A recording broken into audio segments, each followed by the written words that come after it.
بسم اللہ الرحمن الرحیم۔ شروع اللہ کے نام سے جو بڑا مہربان نہایت رحم والا ہے۔ تمام تعریفیں اللہ کے لیے ہیں جو پالنے والا ہے تمام جہانوں کا۔ ایک زمانے میں بغداد میں جنید نامی ایک پہلوان رہا کرتا تھا۔ پورے بغداد میں اس پہلوان کے مقابلے کا کوئی نہ تھا۔ بڑے سے بڑا پہلوان بھی اس کے سامنے زیر تھا، کیا مجال کہ کوئی اس کے سامنے نظر ملا سکے۔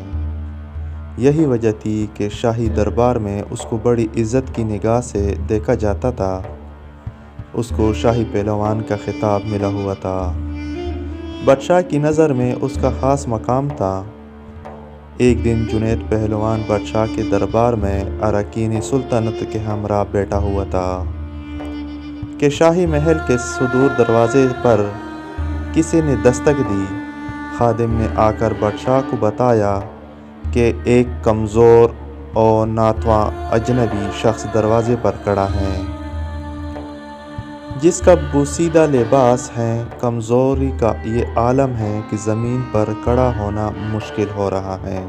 اس نے یہ پیغام بھیجا کہ جنید کو میرا پیغام پہنچا دو کہ کشتی میں میرا چیلنج قبول کریں۔ بادشاہ نے اسے دربار میں پیش کرنے کا حکم دیا۔ اجنبی ڈگمگاتے پیروں سے دربار میں داخل ہوا۔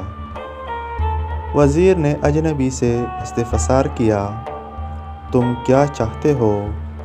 اجنبی نے جواب دیا، میں جنید پہلوان سے کشتی لڑنا چاہتا ہوں۔ وزیر نے کہا، چھوٹا منہ بڑی بات نہ کرو، کیا تمہیں معلوم نہیں کہ جنید کا نام سن کر بڑے بڑے پہلوان کو پسینہ آ جاتا ہے؟ پورے شہر میں اس کے مقابلے کا کوئی نہیں، اور تم جیسے کمزور شخص کا جنید سے کشتی لڑنا تمہاری ہلاکت کا سبب بھی بن سکتا ہے۔ اجنبی نے کہا کہ جنید پہلوان کی شہادت ہی مجھے کھینچ لا کر لائی ہے، اور میں آپ کو یہ ثابت کر کے دکھاؤں گا کہ جنید کو شکست دینا ممکن ہے۔ میں اپنا انجام جانتا ہوں، آپ اس بحث میں نہ پڑیے، بلکہ میرے چیلنج کو قبول کیا جائے، تو آنے والا وقت بتائے گا کہ شکست کس کا مقدر ہوتی ہے۔ جنید پہلوان بڑی حیرت سے آنے والے اجنبی کی باتیں سن رہا تھا۔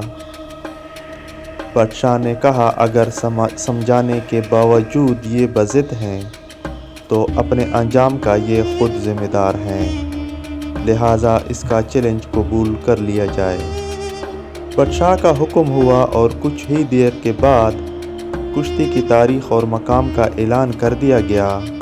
پورے بغداد میں اس چیلنج کا تہلکہ مچ گیا۔ ہر شخص کی یہ خواہش تھی کہ اس مقابلے کو دیکھیں۔ تاریخ جوں قریب آتی گئی، لوگوں کا اشتیاق بڑھتا گیا۔ ان کا اشتیاق اس وجہ سے بڑھا تھا کہ آج تک انہوں نے تنکے اور پہاڑ کا مقابلہ نہیں دیکھا تھا۔ دور دراز ملکوں سے بھی سیاح یہ مقابلے دیکھنے کے لیے آنے لگے۔ جنید کے لیے یہ مقابلہ بہت پراسرار تھا، اور اس پر ایک انجانی سی ہیبت طاری ہونے لگی۔ انسانوں کا ٹاٹے مارتا سمندر شہر بغداد میں آمنڈ آیا تھا۔ جنید پہلوان کی ملک گیر شہرت کسی تعارف کی محتاج نہ تھی۔ اپنے وقت کا مانا ہوا پہلوان آج ایک کمزور اور ناتواں انسان سے مقابلے کے لیے میدان میں اتر رہا تھا۔ اکھاڑے کے اطراف لاکھوں انسانوں کا ہجوم موجود تھا۔ بادشاہ وقت اراکین سلطنت کے ہمراہ اپنی کرسیوں پر جمع ہو چکے تھے۔ جنید پہلوان بھی بادشاہ کے ہمراہ آ گیا تھا۔ سب لوگوں کی نگاہیں اس پراسرار شخص کی منتظر تھی، جس نے جنید جیسے نامور پہلوان کو چیلنج دے کر پوری سلطنت میں تہلکہ مچا دیا تھا۔ معجمے کو یقین نہیں آ رہا تھا کہ اجنبی مقابلے کے لیے آئے گا، تاہم لوگ شدت سے اس کا انتظار کرنے لگے۔ جنید پہلوان میدان میں اتر چکا تھا۔ اس کے حامی لمحہ بلمحہ نعرے لگا کر حوصلہ بلند کر رہے تھے کہ اچانک وہ اجنبی لوگوں کے صفوں کو چیرتا ہوا اکاڑے میں پہنچ گیا۔ ہر شخص اس کمزور اور ناتواں شخص کو دیکھ کر حیرت میں پڑ گیا کہ جو شخص جنید کی ایک پونگ سے اڑ جائے اس سے مقابلہ کرنا دانشمندی نہیں، لیکن اس کے باوجود سارا مجمع دھڑکتے دل کے ساتھ اس کشتی کو دیکھنے لگا۔ کشتی کا آغاز ہوا، دونوں آمنے سامنے ہوئے، ہاتھوں میں ہاتھ ڈالے گئے، پنجہ آزمائی شروع ہوئی۔ اس سے پہلے کہ جنید کوئی داؤ لگا کر اجنبی کو زیر کرتے، اجنبی نے آہستہ سے جنید کے کان میں کچھ سرگوشی کی۔ جنید کے چہرے کا رنگ اڑ گیا۔ بہرحال کشتی کا آغاز ہو گیا۔ اجنبی شخص اور جنید پہلوان نے آپس میں پنجہ آزمائی شروع کر دی۔ کشتی لڑنے کا انداز جاری تھا۔ بوڑھے میں لگتا تھا کہ جوانی لوٹ آئی ہے۔ پینترے بدلے جا رہے تھے، داؤ پیچ کے مظاہرے جاری تھے، ہجوم کا جوش و خروش بڑھتا گیا۔ جنید داؤ کے جوہر دکھاتا تو موج میں نعرے سے گونج اٹھتا۔ دونوں باہم گتم گتا ہو گئے۔ یکایک لوگوں کے پلکیں جھپکیں، دھڑکتے دل کے ساتھ آنکھیں کھلی تو ایک ناقابل یقین منظر آنکھوں کے سامنے تھا۔ جنید چاروں شینے چھت پڑا تھا اور بوڑھا شخص سینے پر بیٹھ کے فتح کا پرچم بلند کر رہا تھا۔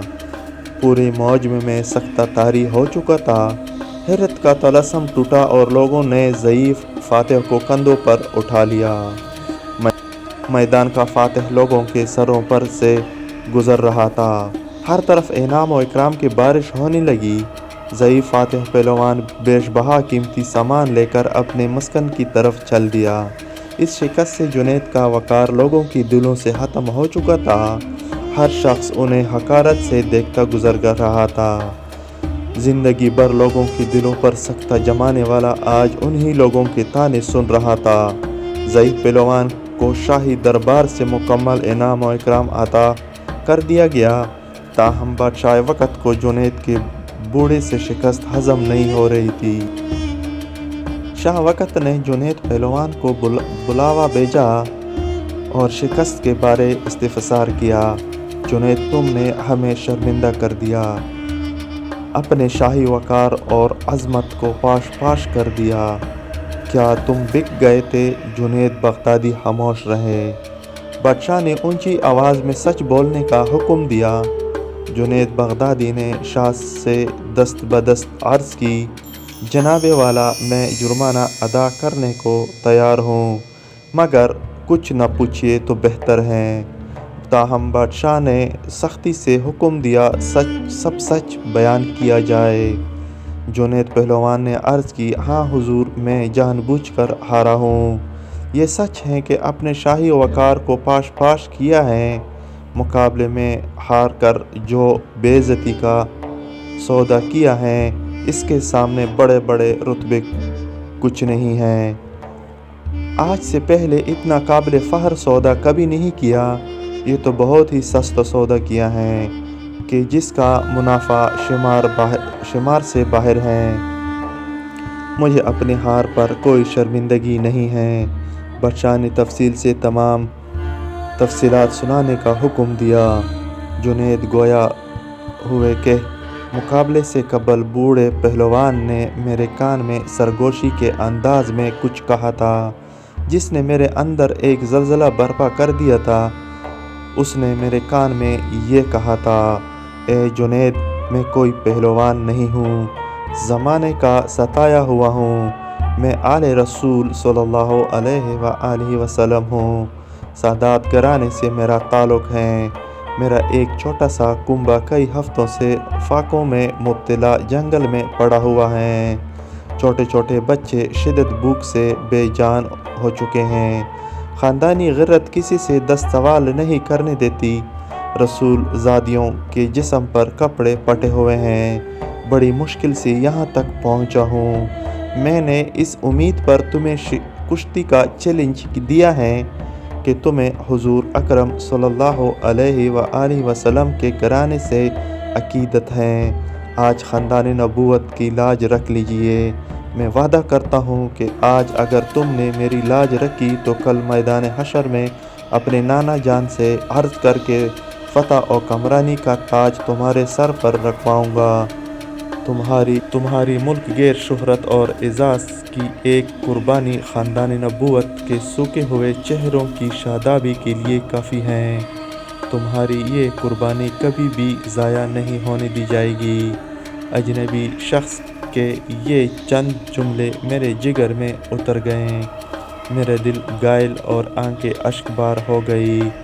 سید زادے کی اس پیشکش کو فوراً قبول کر لیا اور اپنی عالمگیر شہرت، عزت اور عظمت آل رسول صلی اللہ علیہ وآلہ وسلم پر قربان کرنے میں ایک لمحے کی تاخیر نہ کی۔ فوراً فیصلہ کر لیا کہ اس سے بڑھ کر میری عزت و ناموس کا اور کون سا موقع ہو سکتا ہے کہ دنیا کی اس محدود عزت کو خاندان نبوت کی اڑتی ہوئی خاک پر قربان کروں۔ اگر بنی ہاشم کے گھرانے کی مرجھائے ہوئی کلیوں کی شادابی کے لیے میرے جسم کا خون کام آ سکتا ہے تو جسم کا ایک ایک قطرہ تمہاری خوشحالی کے لیے دینے کے لیے تیار ہوں۔ جنید اتنا کہہ کر خاموش ہو گئے۔ بادشاہ کو بھی چپ لگ گئی۔ ہاتھ کے اشارے سے جنید کو رخصت ہو جانے کا کہہ دیا۔ رات ہو چکی تھی، لوگ اپنے اپنے گھروں کو جا چکے تھے۔ عشاء کی نماز سے فارغ ہو کر جنید اپنے بستر پر لیٹ گئے۔ اس کے کانوں میں سید زادے کے وہ الفاظ بار بار گونجتے رہے، آج میں وعدہ کرتا ہوں اگر تم نے میری لاج رکھی تو کل میدان حشر میں اپنے نانا جان سے عرض کر کے فتح و کمرانی کا تاج تمہارے سر پر رکھواؤں گا۔ جنید سوچتا رہا، کیا واقعی ایسا ہوگا؟ کیا مجھے یہ شرف حاصل ہوگا کہ حضور سرور کونین حضرت محمد صلی اللہ علیہ وآلہ وسلم کے ہاتھوں سے یہ تاج میں پہنوں گا؟ نہیں، مگر گنہگار اس قابل کہاں؟ لیکن خاندان نبوت کے شہزادے نے مجھ سے وعدہ کیا ہے، آل رسول کا وعدہ غلط نہیں ہو سکتا۔ یہ سوچتے سوچتے جنید نیند کے آغوش میں پہنچ چکا تھا۔ نیند میں پہنچتے ہی دنیا کے حجابات نگاہوں کے سامنے سے اٹھ چکے تھے۔ ایک حسین خواب نگاہوں کے سامنے تھا اور گنبد حضرا نگاہوں کے سامنے جلوہ گر ہوا، جس سے ہر سمت روشنی بکھرنے لگی۔ ایک نورانی ہستی جلوہ فرما ہوئی، جس کے حسن و جمال سے جنید کی آنکھیں خیرہ ہو گئی، دل کیف سرور میں ڈوب گیا۔ در و دیوار سے آواز آنے لگی، الصلاۃ والسلام علیک یا رسول اللہ، الصلاۃ والسلام علیک یا رسول اللہ۔ جنید سمجھ گئے یہ تو میرے آقا کریم ہیں جن کا میں کلمہ پڑھتا ہوں۔ فوراً قدموں سے لپٹ گئے۔ حضور اکرم صلی اللہ علیہ وآلہ وسلم نے فرمایا، اے جنید اٹھو، قیامت سے پہلے اپنی قسمت کی سرفرازی کا نظارہ کرو۔ نبی زادوں کے ناموس کے لیے شکست کی ذلتوں کا انعام قیامت تک قرض رکھا نہیں جائے گا۔ سر اٹھاؤ، تمہارے لیے فتح و کرامت کی دستار لے کر آیا ہوں۔ آج سے تمہیں عرفان و تقرب کے سب سے اونچے مقام پر فائز کیا جاتا ہے۔ تمہیں اولیاء کرام کی سروری کا آغاز مبارک ہو۔ ان کلمات کے بعد حضور سرور کونین حضرت محمد صلی اللہ علیہ وآلہ وسلم نے جنید پہلوان کو سینے سے لگایا، اور اس موقع پر حضور صلی اللہ علیہ وآلہ وسلم نے حالت خواب میں جنید کو کیا کچھ عطا کیا اس کا اندازہ لگانا مشکل ہے۔ اتنا اندازہ ضرور لگایا جا سکتا ہے کہ جب جنید نیند سے بیدار ہوئے تو ساری کائنات چمکتے ہوئے آئینے کی طرح ان کی نگاہوں میں سما چکی تھی۔ ہر ایک کے دل جنید کے قدموں پر نثار ہو چکے تھے۔ بادشاہ وقت نے اپنا قیمتی تاج سر سے اتار کر اس کے قدموں میں رکھ دیا تھا۔ بغداد کا یہ پہلوان آج سید الطائفہ سیدنا حضرت جنید بغدادی رحمۃ اللہ علیہ کے نام سے سارے عالم میں مشہور ہو چکا تھا۔ ساری کائنات کے دل ان کے لیے جھک گئے تھے۔